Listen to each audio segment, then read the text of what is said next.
There is a moment, or should I say, moments, when you feel like you don't fit in, either to the coolest group of school or that others mock at you because on how you dress. Or you might feel embarrassed when others mock you because of your culture and ethnicity. Then you might start to feel insecure, reflect, and ask, am I not good enough? Then you decided to talk to another person about it. And the advice they will say is just be yourself. You know, sounds easy, right? Just be yourself. Walk the way you walk, talk the way you talk, do what you love to do, dress on how you want to display yourself. You might think it's amazing until you realize that our society often encourages uniformity.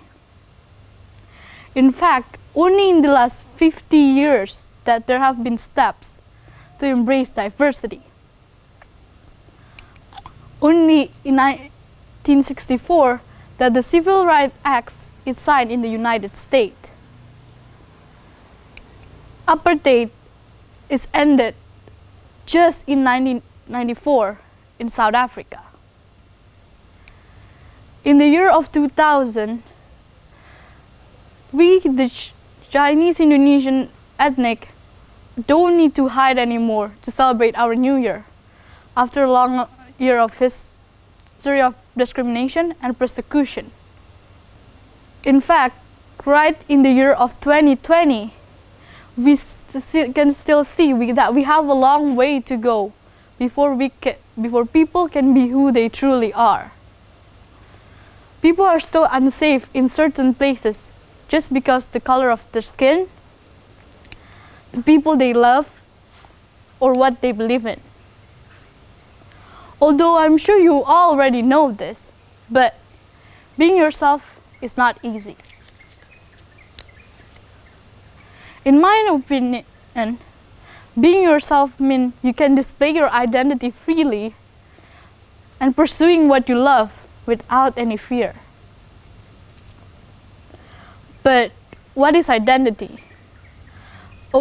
From what I read, identity is a combination of memories, experiences, relationships, and values that create one sense of a self. To understand our identity, we ask ourselves a question that we've been trying to answer. Who am I? I walked through Green School one day, stressing out that I can't finish some assignment on time. I feel like I just wanted to swear. Then I stopped for a second. And my mind said, this is not Angel. Who have you become? For me and my peers, the question of who am I often pops in our head as we try to figure out our identity and what our role is in society. In Erik Erikson's psychosocial development theory, the age between 13 to 21 is the stage of identity versus role confusion, where we start to break from our childhood beliefs and start adopting our own. It is essential for us to experiment, and the experimentation stage is called Moratorium by James Marcia, Adolescent Identity Development, where we teenagers feel an identity crisis, explore various commitments, ready to make a choice but haven't made it yet. The exploration process is crucial for us teenagers.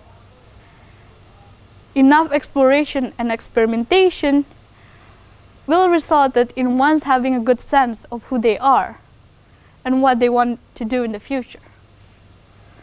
But on the other hand, not having enough exploration can cause role confusion, where they don't know what they wanted to do in the future. One way for us teenagers to express our identity and experiment is to decorate our bedroom.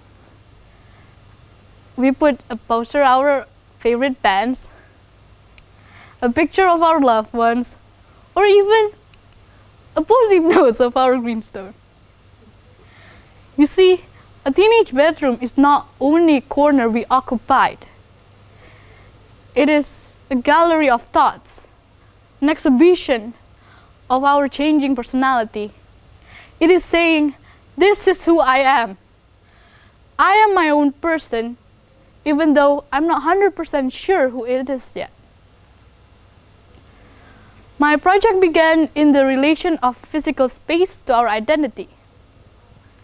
A light bulb sparked during an LGBT class called Drag Mafia and the Glitter Dikes, where I planned to make a design of a space, telling the story of one person's identities to understand what it feels like to be them.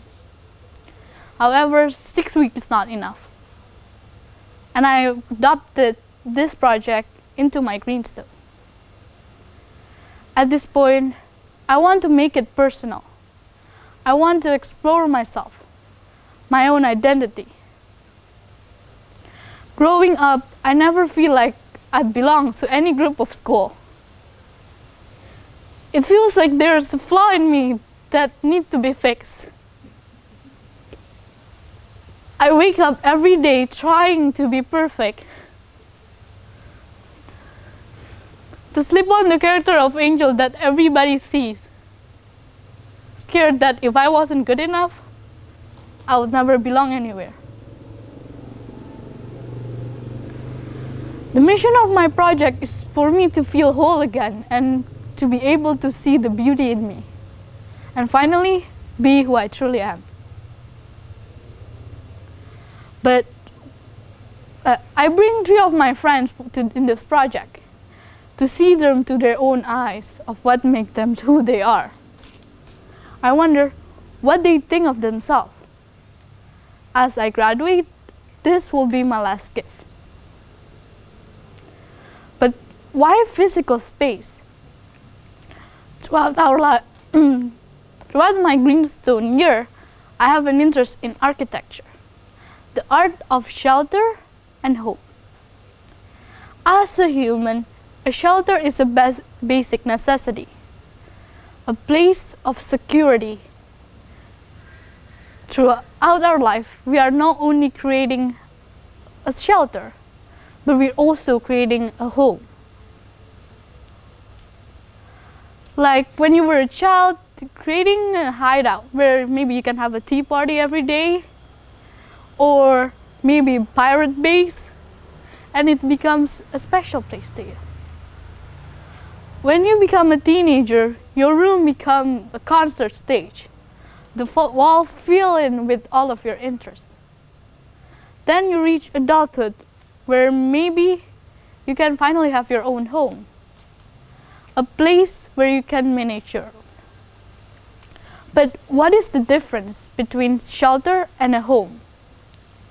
Shelter is a building that's designed to protect ourselves from dangers such as the extreme weather. But a home, told by David Seaman in his Phenomenology of Home, are feelings. A culmination of security, the quality of rootedness, a sense of ownership, restoration, feeling at ease, and warmth.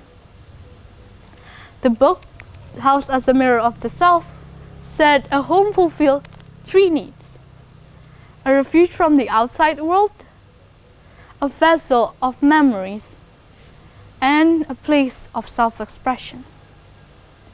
So our home should be a place where we can just be ourselves, because the objects that we put in our home and the objects that we surround ourselves with is a reflection of who we are, although it might act as a disguise of who we truly are. When I began my project, I wanted to listen to other people's stories, the stories that what make them who they are, and I turned it into design of a space. But collecting significant stories that make a person live is not easy. You see, many of us arrive from where we are, but haven't looked back to the road that got us here. It takes more than a normal conversation or just an interview to have these stories to appear. I need to guide my friend to bring up these memories to make sure it's personal without crossing their boundaries. So the structure needs to change. It needs structure.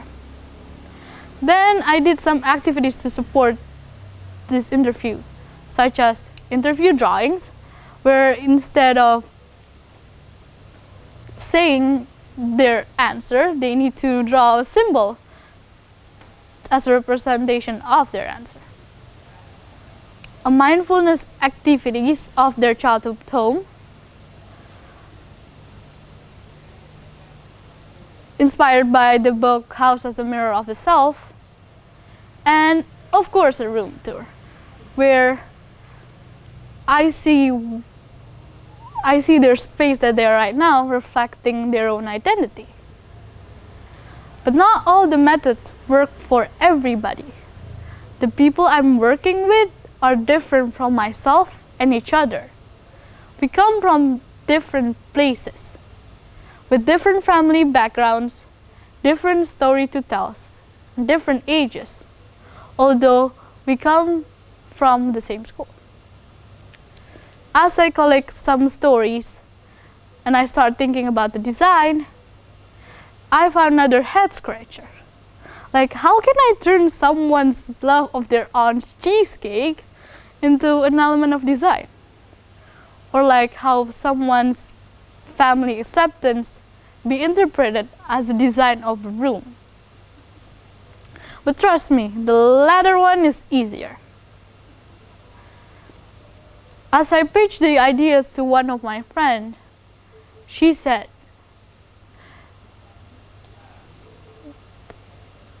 "You don't have much control over the design. It's about our identity after all, and you cannot decide us how to we represent ourselves." And she was right. My role is only to become a mediator between the space and themselves. So the design become a collaboration. Another discovery from my project is that everybody have their own issue. People have different goals to be who they truly are, whether it's freedom, family, or acceptance. And this has become the base of my project. Well, before I talk to Ducklet, my first thought is that her room would be filled with anime posters and games, because that's what I know she'd like and what's make her feel comfortable. But once I heard her story, I got a clear feeling that family is the primary importance of her. So I designed a living room in which they can spend their time together more. It's saying, "The glass house is similar to my house back in Bhutan, where we usually gather to enjoy sunset. The couches and circle tables are a place for my grandparents to rest on and see us, their grandchildren, play board games and Uno as we used to do in the past. The bookshelf and the anime poster is a representation of myself. While I found both books and anime comforting, I also learned a lot from both media."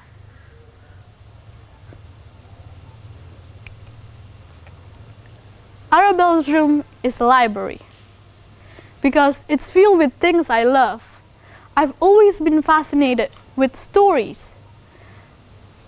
I can live another life and see from different perspectives. The kites in the ceiling are a representation of a Sankranti festival, a festival to celebrate Telugu's New Year, where I usually play with my cousin, playing kites, and my family will always bring delicious food. The sweets bar in the corner of the library is a representation of my love for my aunt's cheesecake and pecan pie in Michigan. A place I've visited every year, it becomes a constant thing for the 16 years of my life. Fruit Room is a grunge-themed attic. This is a place where I can relax and express myself. There's a foosball table in the middle of the room and a lounge chair in the balcony. Represent my love of football and the memory of playing football with my grandfather. The wall is covered with metal poster, a genre of music when I feel joyful, make me feel happy and excited. When I'm angry or upset, it helps me release my emotion. The vanity table in the corner is a recent interest of mine, as it allows me to express myself with makeup and fashion, as a representation of my sexuality and personality. And lastly, my room. A study and an art room. The first floor is a usual image that you see of me, a person who likes to learn and be creative. These rooms allowed me to draw, to create art, and basically creating anything of my interest. The bookshelf is a connection to my roots. It's an honor to my grandparents. The statues, the white and brown of Jogja's batik, and the mini bicycle is a representation of the culture, wisdom, and perseverance of the Javanese culture, my childhood. The second floor is not an easy step to go up to. It fills with things that I denied about myself. The chaotic and wild angel, but it also fills with art. When I tried to transform my pain into a painting or a poem, to see the beauty in me, this beauty of the darkness, and finally accept myself. As you see, a place of home is different for each of us. In this current pandemic condition, home has become an important place. The physical space that we called home becomes a place where we spend most of our times. This place needs to be supported of our identity. If not, then it will become house of a trap instead of a safe haven. But like you see, not everybody have the privilege to have a place that is comforting, that welcome them to just put their guard down, to say, this is who I am. Many have fled their home because what used to be a place of heaven becomes a place of danger. Maya Angelou once said, the ache of home lives in all of us, a place where we can go as we are and not be questioned. The place of home need to be cultivated, decorated, built with our memories, our stories of what make us who we are, to become a place that accepts ourselves in our joy or pain, and make us be truly ourselves. From there, you can bring the home inside to the outside. Thank you.